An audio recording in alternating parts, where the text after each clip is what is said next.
পুরনো বিবাদের জেরে ব্যাপক বোমাবাজি কাঁদিতে আহত ৩ জন। ঘটনাকে কেন্দ্র করে ব্যাপক উত্তেজনা ছড়ায় কাঁদি থানার হিজল নতুন গ্রামে।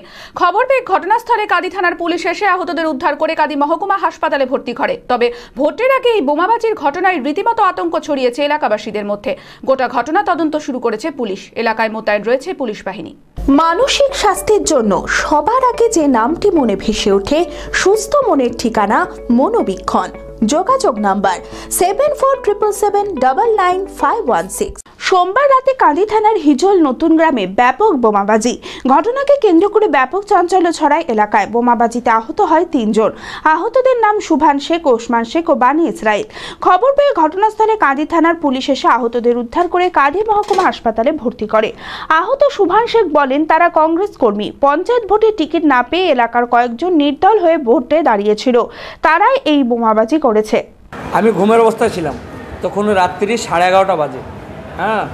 ঝন্টুর ছেলে সুজয় আমাকে দরজায় থাবড়ায়, অথচ আমাকে ডাকে। ওর গলার আওয়াজ পেয়ে বলে, চাচা তুমি বেরিয়ে এসো। আমি বাইরে যাই। বাইরে যেয়ে দেখি তো ও মদের অবস্থায়, মদ পান করি, মদের অবস্থায় আছে, মাতাল অবস্থায়। শান্তার দলবল নিয়ে চলে আসে।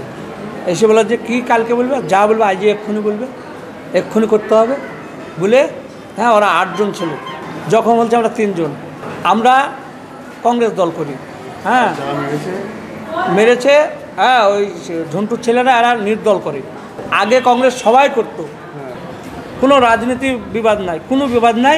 ওদের উদ্দেশ্য হলো আমরা যা বলবো তাই শুনতে হবে। আমাদের 5-7টা ছেলে আছে, আমরা একটু কারো কাছেও যাইনি, কারো আমরা হাত পাততেও যাইনি। ওদের ব্যক্তিগত রাগ, আমরা যা করব, আমরা যা বলবো তাই তোমাদেরকে মানতে হবে। এই বলে আমাদেরকে বোম মারে। কংগ্রেস নেতা সফিউল আলম খান বলেন, এলাকার তৃণমূল কর্মীরা জোরপূর্বক কংগ্রেস কর্মীদের তৃণমূলে যোগদান করাতে চায়, কিন্তু কংগ্রেস কর্মীরা আপত্তি করায় বোমাবাজি করেছে তৃণমূলের কর্মীরাই।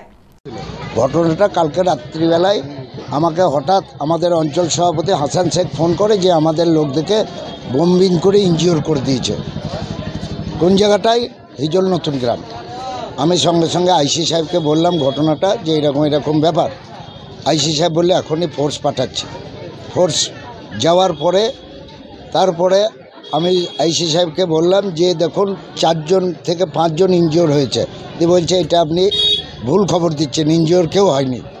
তখন আমি আবার সভাপতিকে ফোন করি যে ইনজিওর কে হয়েছে।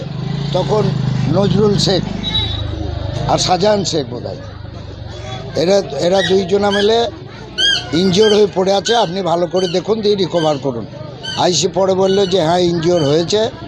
তা আমি বললাম ওদেরকে হসপিটালে পাঠান। তা ওখানে যে পুলিশ ডিউটিতে ছিল সে করেছে কি, ওই লোকাল ডাক্তারকে দিয়ে চিকিৎসা করে বাড়িতে ঢুকিয়ে দেওয়ার প্ল্যান করেছিল, যে ইনজিওর কিছু নাই, অল্প ইনজিওর। আমি আইসি সাহেবকে আবার বলার পরে তখন আবার পুলিশকে বললাম যে আপনাদের গাড়িতে করে ওদেরকে হসপিটালে নিয়ে আসুন।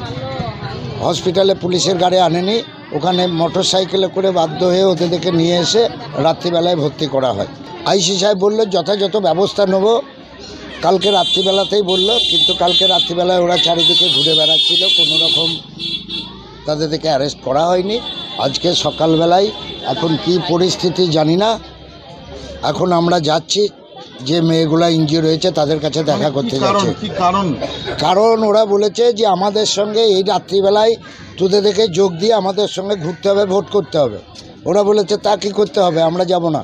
বলছে যাবি না তো দেখ বোঝ, মানে জোর করে তৃণমূলটা করাবে ওদেরকে, কংগ্রেসটা করতে দেবে না। এই বিষয়ে কাদির বিধায়ক তথা জেলা তৃণমূলের সভাপতি অপূর্ব সরকার বলেন, পারিবারিক বিবাদের কারণেই এই ঘটনা ঘটেছে। পুলিশ যথাযথ তদন্ত করছে, অভিযুক্তরা ধরা পড়বে।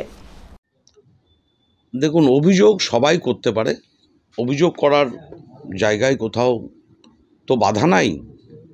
এখন তৃণমূল নেতা, কর্মী, জনপ্রতিনিধি কারোর নামে অভিযোগ হতেই পারে, আমার নামও সেখানে বসে যেতে পারে, কোনো অসুবিধা নেই তাতে। পুলিশ প্রশাসন আছে, আস্থা আছে, পুরো ঘটনা তদন্ত করবে। তদন্ত করার পর তৃণমূল কংগ্রেস হলে যদি কোনো অন্যায় করে থাকে তার বেশি শাস্তি হবে। এই বার্তা ইতিমধ্যেই প্রশাসনকে দেয়া হয়েছে। এলাকায় শান্তি শৃঙ্খলা বিঘ্নিত হলে যারা বিঘ্ন ঘটাবে তাদের বিরুদ্ধে প্রশাসন ব্যবস্থা নেবে যথাযোগ্য। তৃণমূল কংগ্রেস প্রশাসনকে সব রকমের সহযোগিতা করবে। বিয়ের ধুতি, পাঞ্জাবি ও শেরওয়ানির সেরা ঠিকানা পাঞ্জাবির রাজা নবাব। ঠিকানা 28 মুরারিমোহন সেন রোড, খাগড়া, বহরমপুর, মুর্শিদাবাদ।